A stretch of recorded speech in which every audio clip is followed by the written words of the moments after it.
मैं परमेश्वर का धन्यवाद देता हूँ। एक बार फिर परमेश्वर की उपस्थिति में आने का हमें मौका मिला है।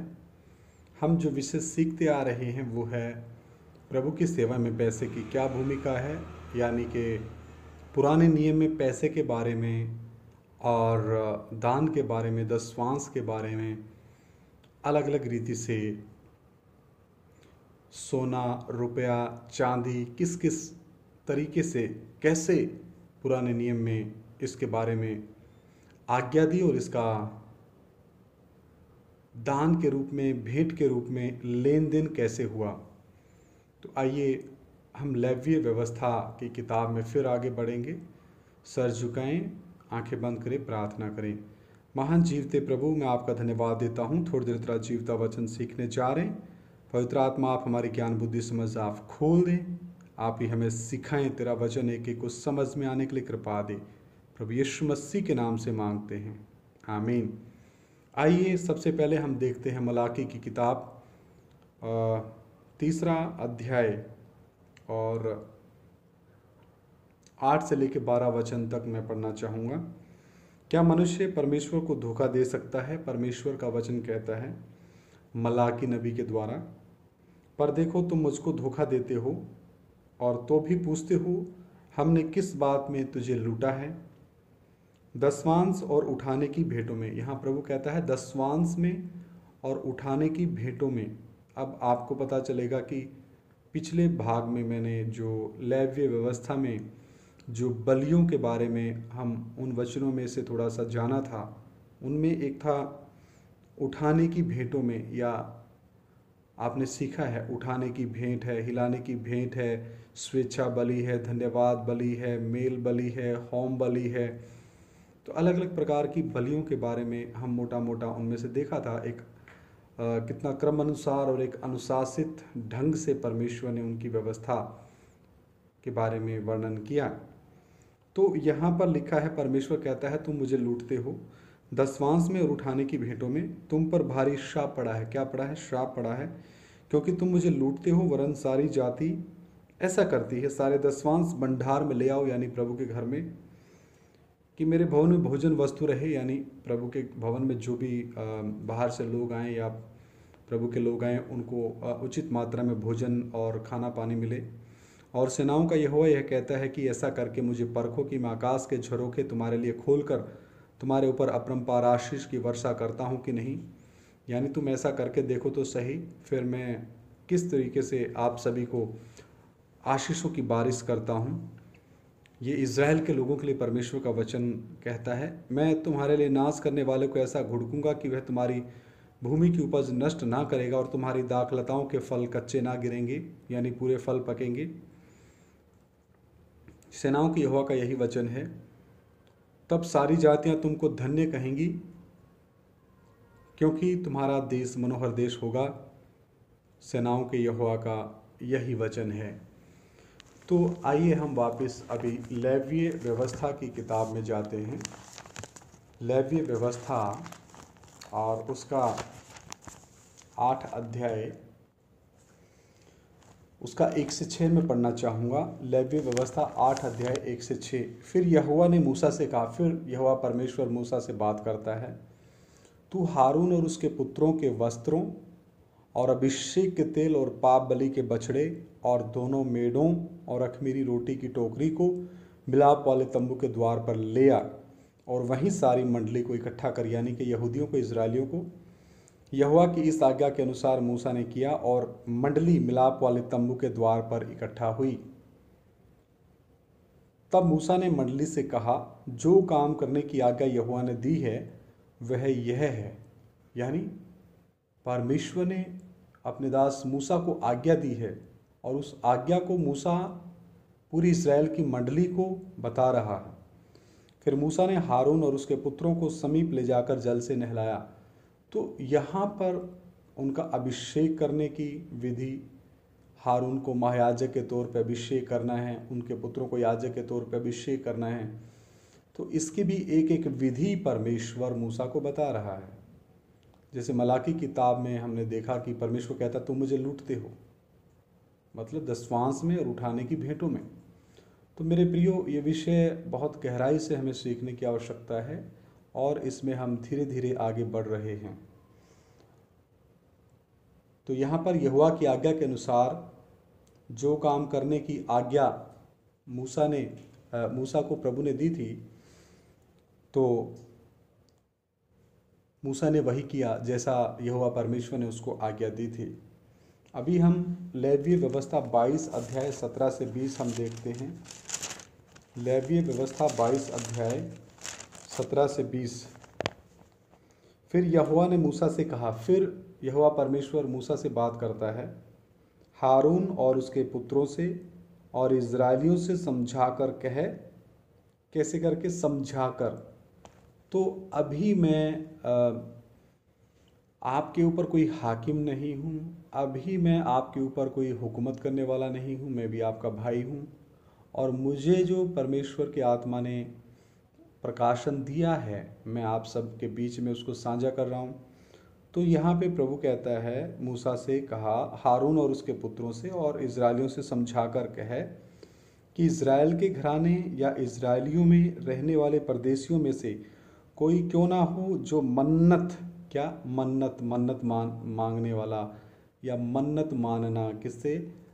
यहोवा परमेश्वर से, या अन्य जाति लोग अपने अपने देवी देवताओं से मानते हैं, या स्वेच्छा बलि, अपनी इच्छा से बलि करने के लिए यहोवा को कोई होम बलि चढ़ाए, तो अपने निमित्त ग्रहण योग्य ठहरने के लिए बैलों या भेड़ों या बकरियों में से निर्दोष नर चढ़ाया जाए। कौन सा नर चढ़ाया जाए? निर्दोष नर।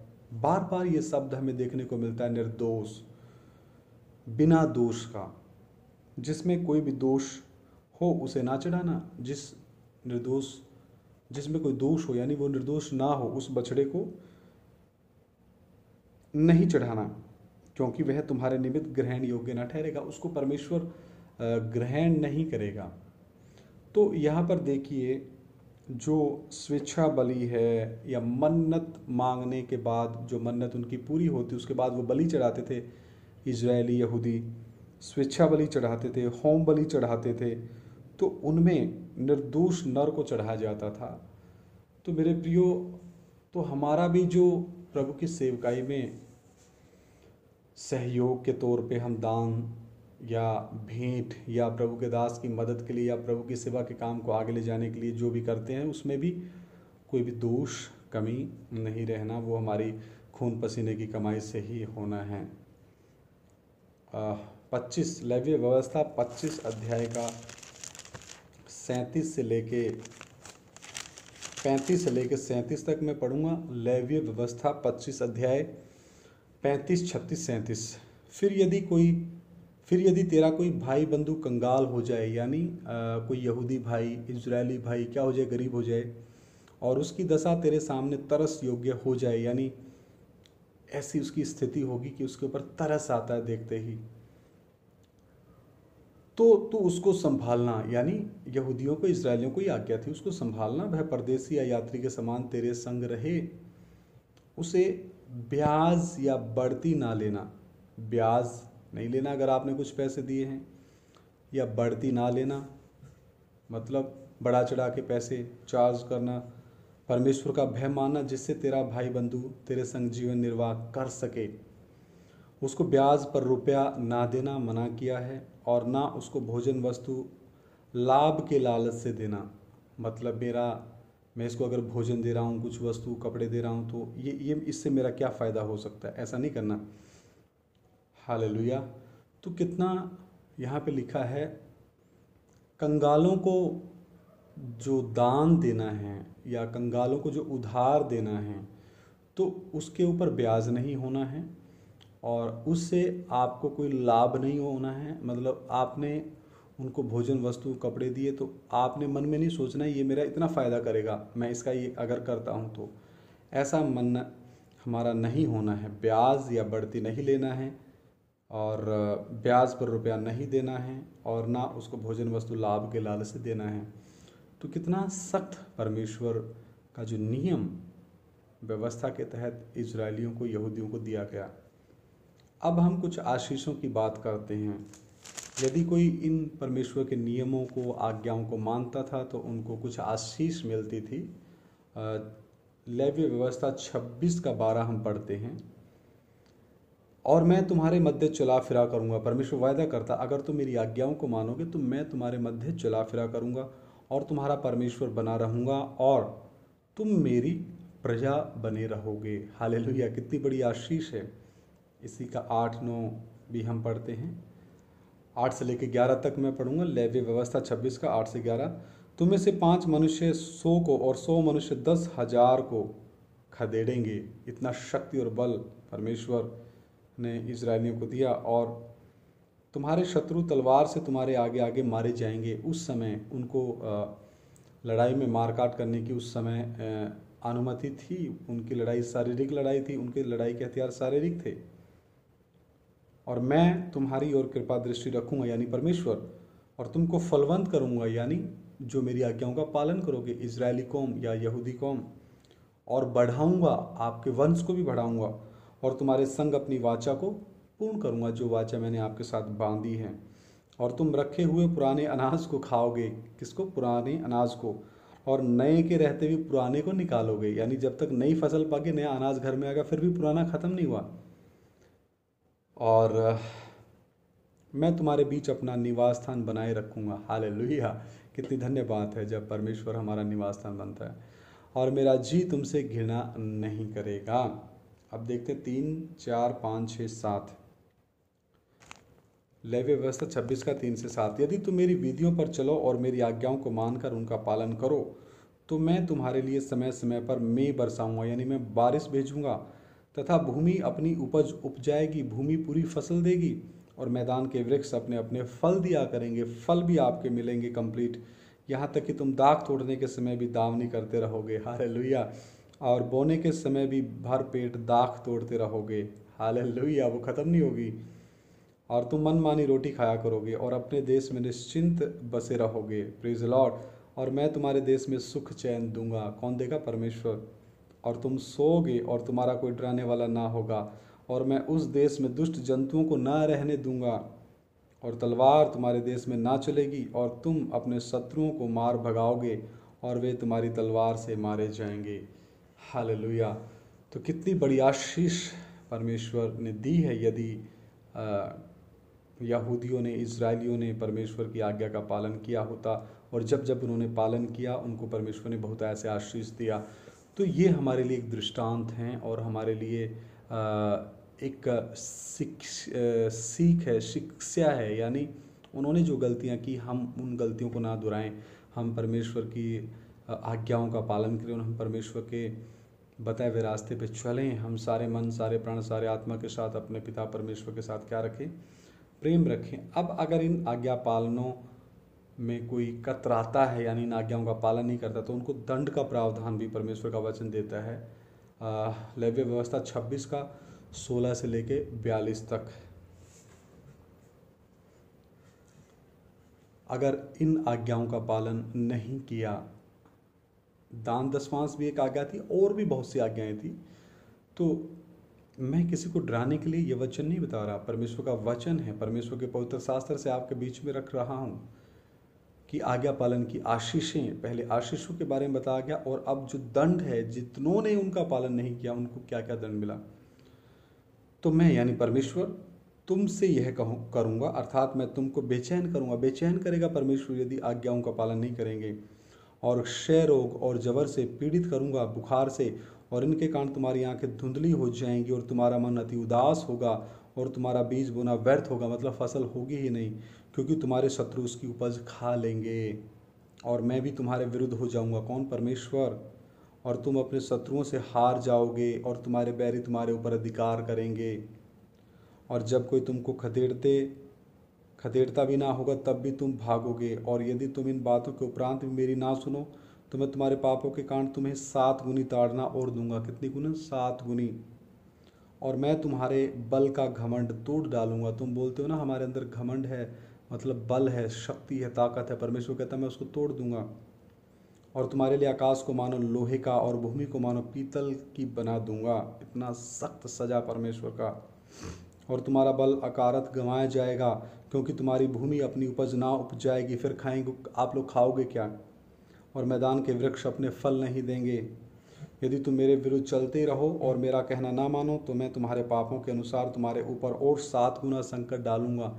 पहले 7 गुना था, फिर और 7 गुना। और मैं तुम्हारे बीच वन पशु भेजूंगा जो तुम्हें मार खाएंगे, जो तुमको निर्वंश कर देंगे, मतलब बच्चों को खा जाएंगे, और तुम्हारे घरेलू पशुओं को नष्ट कर डालेंगे। घरेलू पशुओं के भी वंश को आगे चलने नहीं देंगे और तुम्हारी गिनती घटाएंगे, जिससे तुम्हारी सड़कें सूनी पड़ जाएंगी। पिछले दिनों में कोविड-19 के समय कैसे सड़कें खाली पड़ी थी, सूनी पड़ी थी, और कितने जंगली जानवर शहर में घुस आए थे। फिर यदि तुम इन बातों पर भी मेरी ताड़ना से ना शुधरो, इसके बाद भी और मेरे विरुद्ध चलते रहो, तो मैं भी तुम्हारे विरुद्ध चलूँगा और तुम्हारे पापों के कारण मैं आप ही तुमको 7 गुना मारूंगा। अब तीसरी बार फिर 7 गुना मारूंगा, और मैं तुम पर एक ऐसी तलवार चलवाऊंगा जो वाचा तोड़ने का पूरा पूरा पलटा लेगी। यानी तुम लोगों ने मेरी वाचा तोड़ी तो फिर उसका पलटा लेगी। कौन वो तलवार? आगे वचन कहता है, और जब तुम अपने नगरों में जाकर इकट्ठे होगे, तब मैं तुम्हारे बीच मरी फैलाऊंगा, महामारी, बीमारी, पैनेडेमिक, जैसे कोविड पैनेडेमिक हुआ। तुम अपने शत्रुओं के वश में सौंप दिए जाओगे। मैं तुम्हें तुम्हारे शत्रुओं के वश में सौंप दूंगा।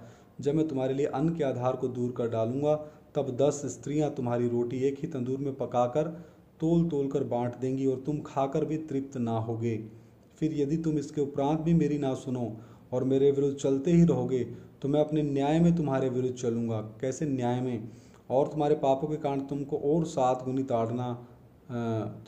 गुनी ताड़ना और भी दूंगा। अब चौथी बार आया है 7 गुनी ताड़ना। और तुमको अपने बेटों और बेटियों का मांस खाना पड़ेगा। ऐसा इज़राइल में हुआ है। इज़राइलियों ने अपने अपने बच्चों का मांस खाया है, जब इज़राइल को दुश्मनों से चारों तरफ से घेर लिया था।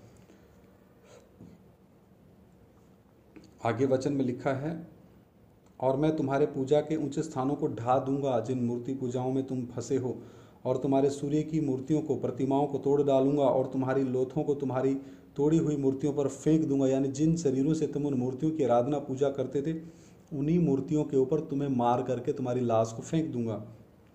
और मेरी आत्मा को तुमसे घृणा हो जाएगी। किसकी आत्मा से? परमेश्वर की आत्मा को, मनुष्य की आत्मा, उन मनुष्यों की आत्माओं से जिन्होंने आज्ञाओं का पालन नहीं किया, घृणा हो जाएगी। और मैं तुम्हारे नगरों को उजाड़ दूंगा और तुम्हारे पवित्र स्थानों को उजाड़ दूंगा, और तुम्हारा सुखदायक सुगंध ग्रहण ना करूंगा, और मैं तुम्हारे देश को सूना कर दूंगा, सुनसान।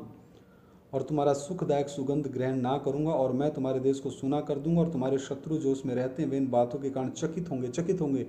यहोवा परमेश्वर इनको जिताता था। यहोवा परमेश्वर, सर्वशक्तिमान परमेश्वर, ये कैसे हार रहे हैं, ये कैसे हमारे गुलाम बन गए, वो चकित होंगे। और मैं तुमको जाति जाति के बीच तितर बितर करूंगा, फैला दूंगा पूरी पृथ्वी पर, और तुम्हारे पीछे पीछे तलवार खींचे रहूंगा, और तुम्हारा देश सूना हो जाएगा और तुम्हारे नगर उजाड़ हो जाएंगे। यरूशलेम, तब जितने दिन वह देश सूना पड़ा रहेगा और तुम अपने शत्रुओं के देश में रहोगे, उतने दिन वह अपने विश्राम कालों को मानता रहेगा। कौन? वो परमेश्वर का शहर यरूशलेम। तब ही वह देश विश्राम पाएगा, अर्थात अपने विश्राम कालों को मानता रहेगा। जितने दिन वह सूना पड़ा रहेगा उतने दिन उसको विश्राम रहेगा, अर्थात जो विश्राम उसको तुम्हारे वहाँ बसे रहने के समय तुम्हारे विश्राम कालों में ना मिला होगा, वह उसको तब मिलेगा, क्योंकि तुम वहाँ रहते हुए भी मूर्ति पूजा करके परमेश्वर के जो नगर को क्या करते थे? बदनाम करते थे। परमेश्वर, यहोवा परमेश्वर के परम पवित्र नाम को बदनाम करते थे। यहोवा परमेश्वर को छोड़ करके आप मूर्तियों की पूजा करते थे। और तुम में से जो बचे रहेंगे और अपने शत्रुओं के देश में होंगे, उनके हृदय में मैं कायरता उपजाऊंगा, यानी उनको डरपोक बना दूंगा, और वे पत्ते के खड़कने से भी भाग जाएंगे। इतना डर उनके अंदर समा दूंगा, और वे ऐसे भागेंगे जैसे कोई तलवार से भागे, और किसी के बिना पीछा किए भी वे गिर गिर पड़ेंगे। कौन? यहूदी या इजरायली। जब कोई पीछा करने वाला ना हो, तब भी मानो तलवार के भय से वे एक दूसरे से ठोकर खाकर गिरते जाएंगे, और तुमको अपने शत्रुओं के सामने ठहरने की कुछ शक्ति ना होगी, क्योंकि आप लोगों ने यहोवा परमेश्वर की आज्ञाओं को तोड़ा है। तब तुम जाति जाति के बीच पहुंचकर नष्ट हो जाओगे, और तुम्हारे शत्रुओं की भूमि तुमको खा जाएगी। और तुम में से जो बचे रहेंगे वे अपने शत्रुओं के देश में अपने अधर्म के कारण गल जाएंगे, और अपने पुरखाओं के अधर्म के कामों के कारण भी वे उन्हीं के समान गल जाएंगे, जैसे उनके पुरखाओं ने क्या किया, पाप किया। पर यदि वे अपने और अपने पितरों के अधर्म को मान लेंगे, यहाँ पर परमेश्वर एक उनको आशा की किरण दिखा रहा है, अर्थात उस विश्वासघात को जो वे मेरा करेंगे, और यह भी मान लेंगे कि हम यहोवा के विरुद्ध चले थे, इसी कारण वह हमारे विरुद्ध होकर हमें शत्रुओं के देश में ले आया है। यदि उस समय उनका खतना रहित हृदय दब जाएगा और वे उस समय अपने अधर्म के दंड को अंगीकार करेंगे, तब जो वाचा मैंने याकूब के संग बांधी थी, इज़राइल के संग, उसको मैं स्मरण करूंगा, और जो वाचा मैंने इसहाक से और जो वाचा मैंने अब्राहम से बांधी थी उनको भी स्मरण करूंगा, और इस देश को भी मैं स्मरण करूंगा। हालेलुया। तो परमेश्वर का कितना आशीष देने के बारे में वचन, यानी यदि तुम आज्ञाओं का पालन करते हो तो मेरी ये आशीषें हैं, और यदि तुम इन आज्ञाओं को तोड़ते हो तो ये क्या है, दंड है, ये दंड का प्रावधान है। जो नियम मैंने वचन पढ़े हैं, लेवीय व्यवस्था 26 अध्याय 16 से लेकर 42 वचन तक, ये कितनी भयंकर सजा है। 4 बार हमने 7 गुना 7 गुना 7 गुना 7 गुना सजा को देखा। परमेश्वर की पहले झटके की सजा को बर्दाश्त करना ही कितना मुश्किल है। तो मेरे प्रियो, मैं आपको कोई डराने के मकसद से नहीं ये विषय सिखा रहा, मैं इस मकसद से, मुझे पवित्र आत्मा ने प्रेरणा दी है कि ये विषय हम अच्छे से सीखें, और एक एक किताब से हम सीखते हुए आगे बढ़ें। और बलियों के अंदर हम इसलिए गए कि हमें बलियों का एक अनुशासन, एक क्रम देखने को मिला, और उनमें से कुछ बलियों का जिक्र कहाँ पे मलाकी की किताब में भी आया, जैसे दशवांश के बारे में और उठाने की भेंट के बारे में। तो आप ये ना सोचें कि बलियों वाला विषय क्यों लिया, उनमें से कुछ चीज़ें हमें सीखने को मिली हैं। तो ये आशीष और दंड परमेश्वर का वचन कहता है, और ये सिर्फ दान दशवांश के मामले में नहीं, और भी बहुत सी आज्ञाएं और नियम हैं, जिनमें से एक ये दशवांश और दान और भेंट और बलि, ये भी मुख्य हैं। तो इस रीति से दान दशवांश यदि वो लेके आते थे तो परमेश्वर के भवन में भोजन वस्तुएं रहती थी, और परमेश्वर के भवन में जो भी काम करते थे याजक, महायाजक और लेवीय, और भी बहुत से प्रभु के सेवक, या और बाहर से आने वाले यहूदी, इजरायली, उनको खाने की वस्तुएं मिलें। और परमेश्वर का इसके पीछे एक उद्देश्य था। परमेश्वर को हमारा पैसा, दान दशवांश या कोई भेंट नहीं चाहिए, ये उसकी सेवकाई के काम को आगे ले जाने में मदद करता है, ताकि सेवा का काम और आगे बढ़े। हालेलुया। अलग अलग इलाकों में प्रभु के दास लोग जाएं, अलग अलग साधनों से जाएं, तो हर जगह पैसे की आवश्यकता है। हर जगह आपको बाजार से सब्जी भी खरीदनी, उसमें भी पैसे की आवश्यकता है। दूध खरीदना पैसा, आपने बस से कहीं जाना उसमें टिकट लेनी है, आपने ट्रेन से जाना है टिकट लेनी है, हवाई जहाज से जाना है उसमें और महंगी टिकट आएगी। तो ट्रेन में भी अलग अलग क्लासिफिकेशंस हैं, जैसे एसी फर्स्ट क्लास है, सेकंड क्लास है, एसी 3 टायर है, स्लीपर है, जनरल बोगी है। ऐसे ही हवाई जहाज़ में है, इकोनॉमी है, बिजनेस क्लास है, बिजनेस सूट है। इसी रीति से बसों में भी क्या है, एसी बसें हैं और नॉर्मल बसें हैं, स्लीपर बसें हैं। इसी रीति से गाड़ियों में क्या है, पेट्रोल गाड़ियां हैं, डीजल गाड़ियां हैं, पेट्रोल की बाइक है, डीजल की बाइक है, पेट्रोल की बाइक हैं। तो मेरे कहने का मतलब है कि हर जगह पे यदि एक प्रभु का दास सेवकाई में आगे बढ़ता है तो उसको पैसे की आवश्यकता तो निहायत ही पड़ती है। और हमारा मुहैया कराने वाला बेशक यहोवा परमेश्वर है, लेकिन क्या हमारा कर्तव्य नहीं बनता? क्या परमेश्वर का वचन सीख करके हमारे मनों में प्रेरणा उत्पन्न नहीं होती कि नहीं, हमने अपनी नेक कमाई में से, 2 नंबर की नहीं, हमने अपने खून पसीने की कमाई में से अपनी खुशी के अनुसार, अपनी इच्छा के अनुसार, श्रद्धा के अनुसार दान देना चाहिए, ताकि प्रभु की सेवा का काम आगे बढ़े। आइए सर झुकाएं, प्रार्थना करें। प्यारे प्रभु, धन्यवाद करते हैं थोड़ी देर तेरा जीवता वचन सीखने के लिए आपने कृपा दिया। प्रभु, जो भी भाई बहन, बच्चे बुजुर्ग, नौजवान तेरा वचन सुने, आप उनके मनों से, आप उनके हृदयों से बात करें और आप उन्हें सिखाएं। पवित्र आत्मा, आप एक एक को कृपा दे, ताकि ये विषय उनको समझ में आने के लिए आप उनकी ज्ञान बुद्धि समझ को खोल दें। हमें नम्र करें, दीन करें। आप बढ़ते जाएं, हम घटते जाएं। हमारी छोटी सी प्रार्थना हमारे उद्धारकर्ता प्रभु यीशु मसीह के नाम से मांगते हैं, सुनो और ग्रहण करो। आमीन। सभी को जय मसीह की। मारानाथा।